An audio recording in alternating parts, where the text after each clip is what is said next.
Welcome to Bible and Prophecy. Today we will explore the topic, the history of the lost Passover.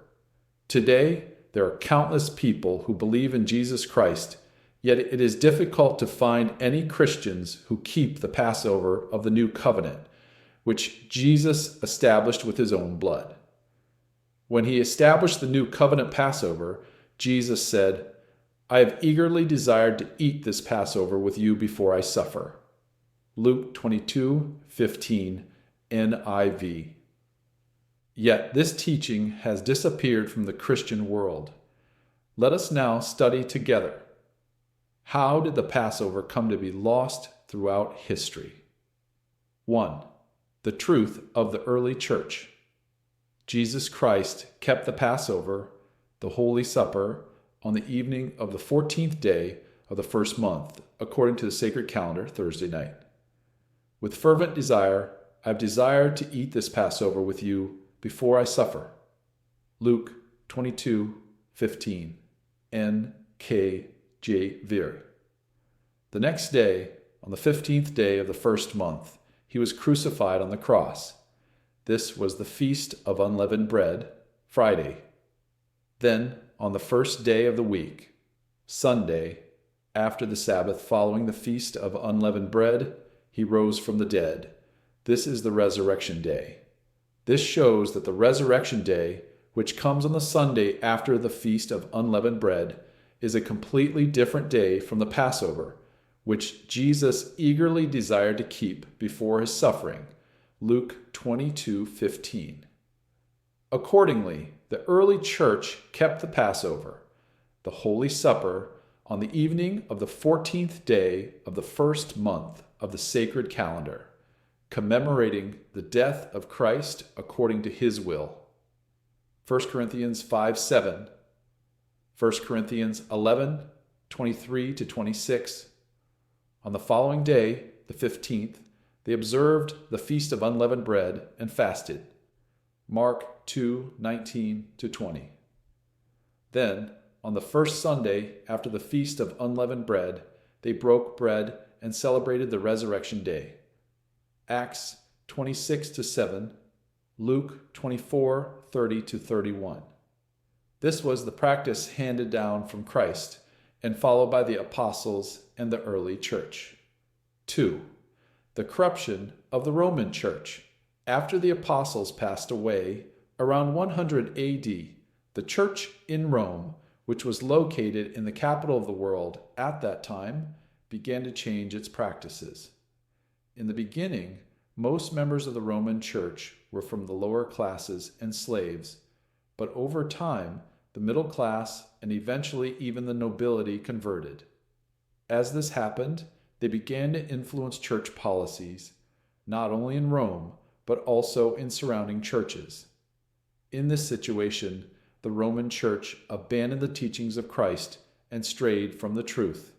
They refused to keep the Holy Supper on the Passover, which is on the 14th day of the first month of the sacred calendar, and instead they began to observe the Holy Supper on Easter Sunday, the first Sunday after Passover.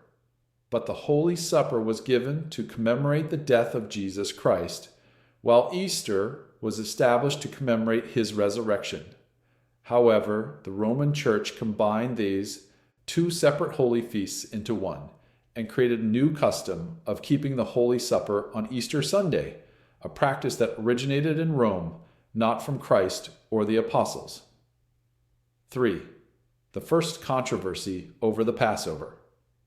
The new custom of the Western Church, centered in Rome, came into conflict with the Eastern churches, which had observed the Holy Supper on the evening of the 14th day of the first month, Nisan, since the time of Jesus Christ. As a result, in 155 AD, a debate arose between Anicetus, the bishop of the church in Rome, and Polycarp, the overseer of the church in Smyrna. Polycarp, who had been personally taught by the Apostle John, a disciple of Jesus, emphasized that keeping the Holy Supper on the Passover was a teaching handed down directly from Christ. He testified that he himself, along with the apostles, had always kept the Passover annually on the 14th day of the first month, Nisan, according to the sacred calendar. However, since neither side could persuade the other, they agreed to follow the custom differently. The second controversy over the Passover. Around the year 197 AD, the Passover controversy arose once again, this time between Victor, bishop of the church in Rome, and Polycrates, bishop of the church in Ephesus. Victor, the acting bishop of Rome at that time, equivalent to today's pope, insisted on keeping the Holy Supper on Easter Sunday, the first Sunday after the Passover, instead of on the exact date of the Passover, which is the evening of the 14th day of the first month, Nisan. Victor called this the dominical rule, meaning the rule of the Lord, and tried to impose it on all churches. Even though Jesus himself had kept the Holy Supper on the 14th day of Nisan, Victor stubbornly insisted that the Roman custom of observing the Holy Supper on the Sunday after Passover was the true command of the Lord. The Western churches agreed to follow the decision of the Roman Church. However, the Eastern churches, whose center was Jerusalem, refused. Polycrates, bishop of Ephesus, wrote a strong letter to Victor saying, "The Apostle Philip, the Apostle John, and many martyrs all kept the Passover on the 14th day of the first month.